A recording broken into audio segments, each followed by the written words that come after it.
The future is already here, and it's the end of the world as we know it.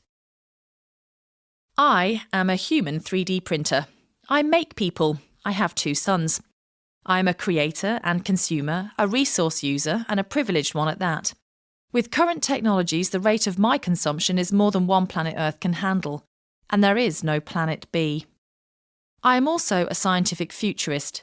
From a drone's eye view, I see endless potential every day. I believe the future flies. The future is interconnected. The future is powered by purpose. The future is an incredible place. The future is convergence. It's characterised by fast combining, evolving and hybridising technologies. There are patterns and predictions being touted as prescience, but I most enjoy seeing the complex made simple.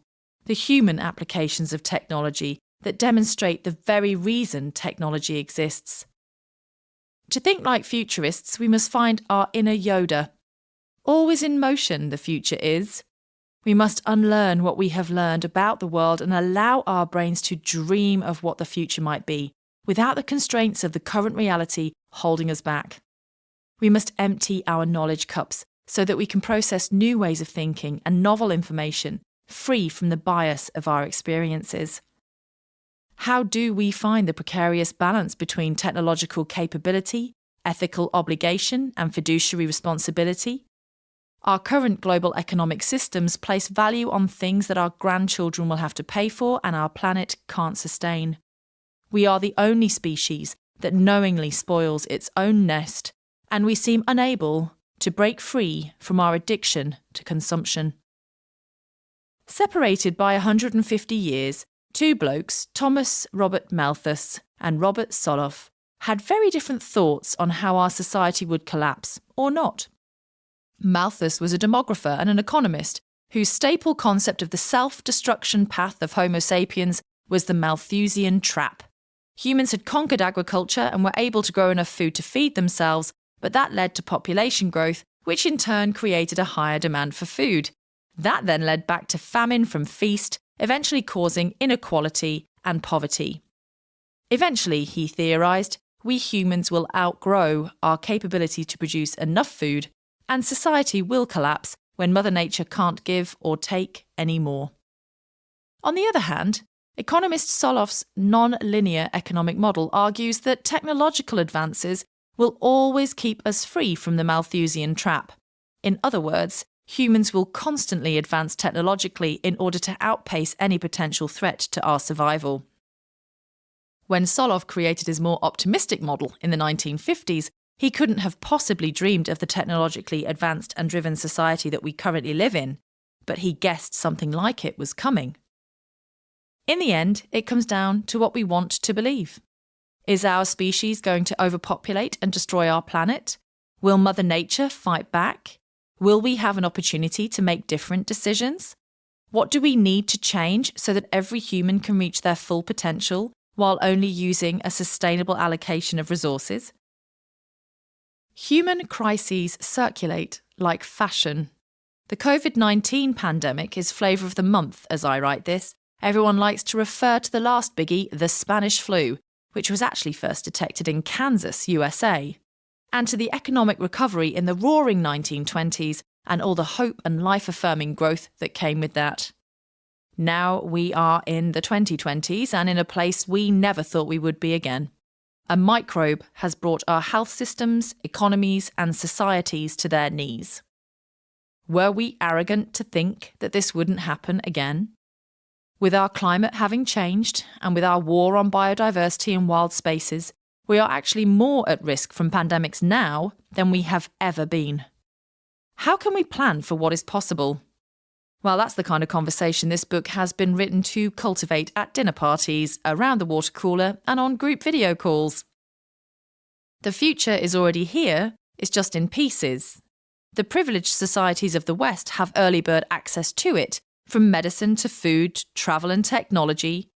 Equity and equality are ever-growing issues as the digital divide widens.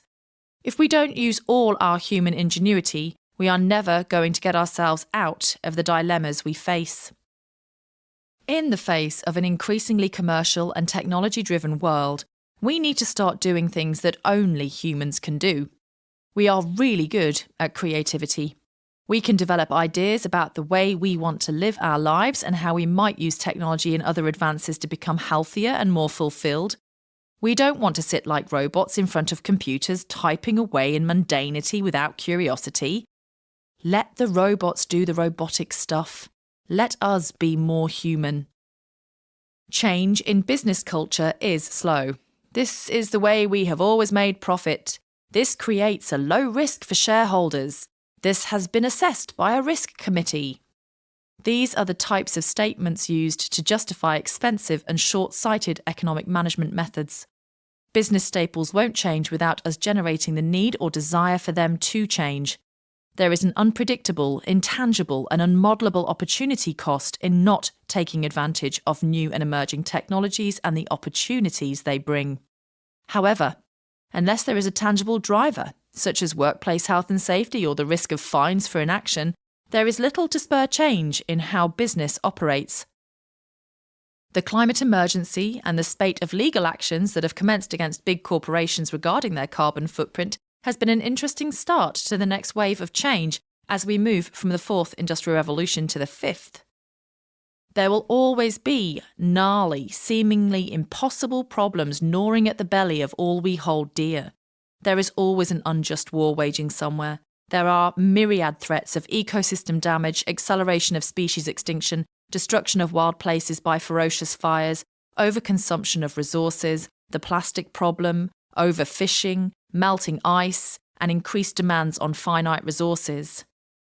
But it isn't too late.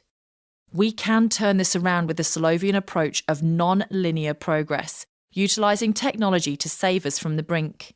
Nothing in nature fits neatly into a straight line. When looking to predict the future, we have to think about levers and tipping points rather than a linear continuum. We need to ask what's possible, what's probable, and what's preferable. We can write our own future to a certain extent. What's preferable to many may be poisonous to others. That is the beauty and the curse of democracy. We allow for differences of opinion and for outliers. But the numerous problems we are facing are not insurmountable if we solve them together. Inequality should be a thing of the past, but it's hard to convince people that they need to decolonise their thinking. Our systems aren't perfect. We can always do better. Innovation starts with conversation and a reminder that we have 2 ears and 1 mouth. Wouldn't the world be a better place if we listened to understand rather than respond? This is where you come in, dear reader. With fake news often overpowering science communication in the media, many people are craving insight into the overwhelming rise of technology around them. There is a global issue around literacy in science, technology, engineering and mathematics, STEM. This really needs to change. Fast. Everyone deserves a chance to get educated, get involved and help curate technology, and to contribute to the conversation around how to adopt it and what we should be wary of.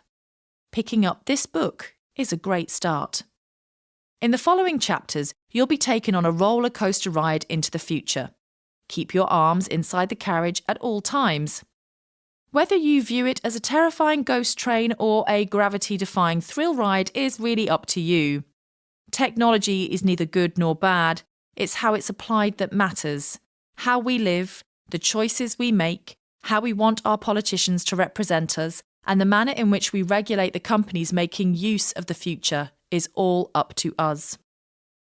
We have choices about how we consume, how we communicate, and how we determine what is valuable.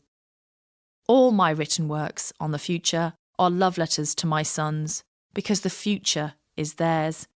I just hope we leave them a good one.